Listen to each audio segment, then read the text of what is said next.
A few months ago, J-Bad released this song along with its video, and the whole internet went crazy with people accusing him of buying his streams from India, but that's not even why I'm here.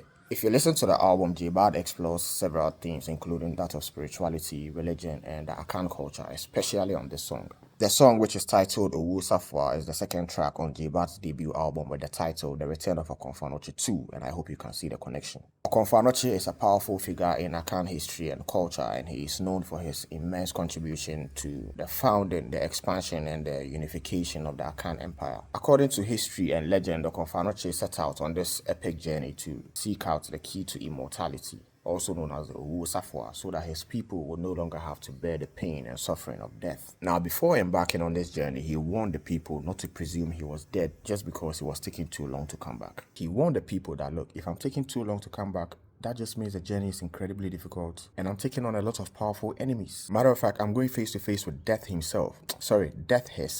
So it's not going to be an easy journey. Do not presume I'm dead, and do not cry for me for that matter. Because if you do, that means you are directly disobeying my wishes. I will hear the cry, and I'll never come back. And guess what? One woman just had to cry and ruin everything for the rest of us. That was just, by the way, a teacher for bro. So if you watch the video, you can see J-Bad telling a similar story. Here in the beginning, you can see him summoning his ancestors to prepare him for battle. But as the video progresses, I don't know what is happening here. It looks like he's preparing warriors to go into the battle with him. But he ends up going into the battle himself. So the only explanation I could probably give for this is maybe he was preparing the warriors to stay behind and defend the empire while he, Okomfo Anokye, was away. And in the end, you can see Okomfo Anokye come face to face with death, where he defeats death and retrieves the Owuo Safoa. That's it right there, the key to immortality, yo. And the video ends on a beautiful note that says to be continued. Now, this might be an allude to the fact that Okomfo Anokye never returned, or it could just be J-Bad setting up a different music video that continues from the story. I'm really interested in seeing where they go with this, if that's the case. My only issue with this video is the boss battle.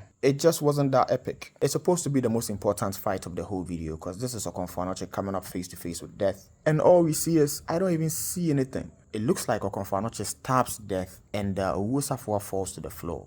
But that's just what it is. It looks like it's, we don't see anything happening. How did he manage to get the Owuo Safoa from the hands of death? Somebody tag the director for me. Anyway, insane graphics, powerful visuals. I'm actually not surprised the Indians love this video so much.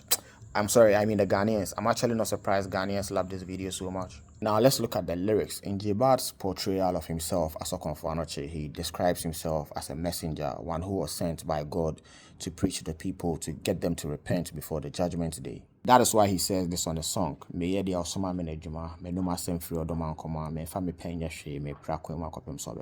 this sounds like a paraphrase of what Jesus says in John 5:30. He's like, by myself I can do nothing.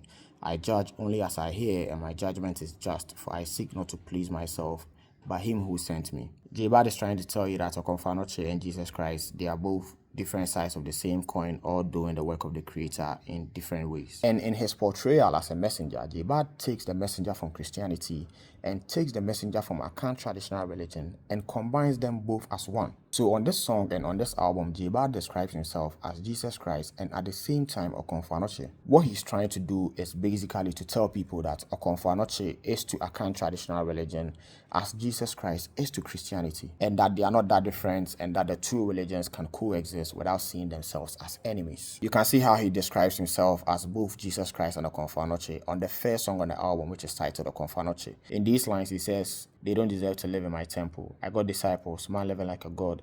If I'm not in the Bible, then the verses are wrong. Okomfo Anokye, me Munyame, me Ebenezer, me Yohani. Bebre Busame, me Nedi Ojane Somaya, and me free botan bia na since you, me Ojaneba. All these lines I just read are said on the first song on the album. And in the message or the gospel that he preaches to the people, he mostly targets the religious leaders that like to take advantage of their church members. On this particular Owuo Safoa, he says, I saw them who had done a market center, Omutra anointing oil, the Jessica.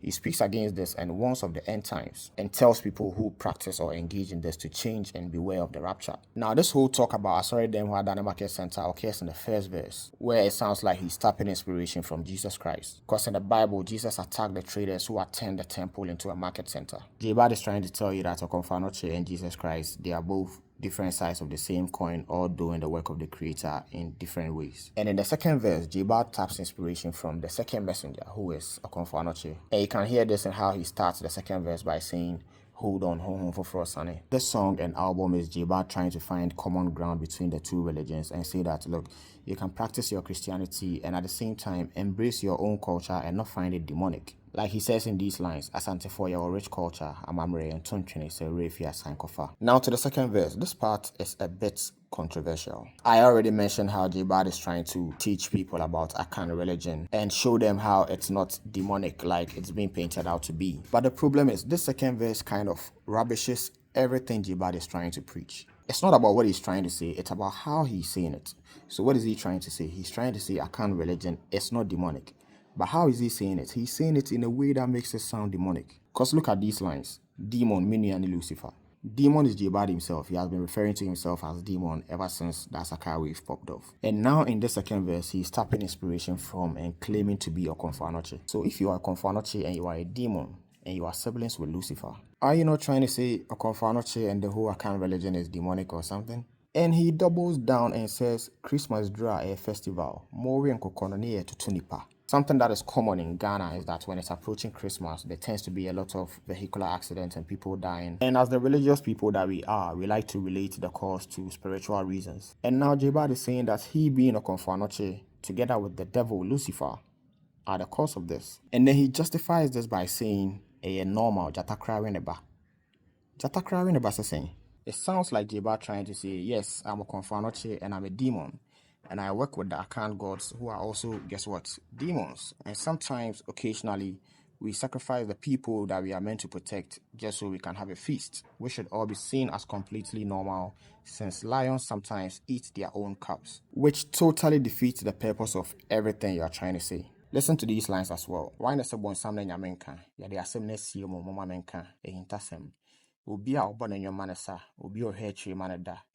Christ na What does this sound like? It sounds like J-Bad saying, look, you guys have been lied to for so long. Let me tell you the truth. The Akan religion that you guys have been conditioned to believe that is demonic, guess what?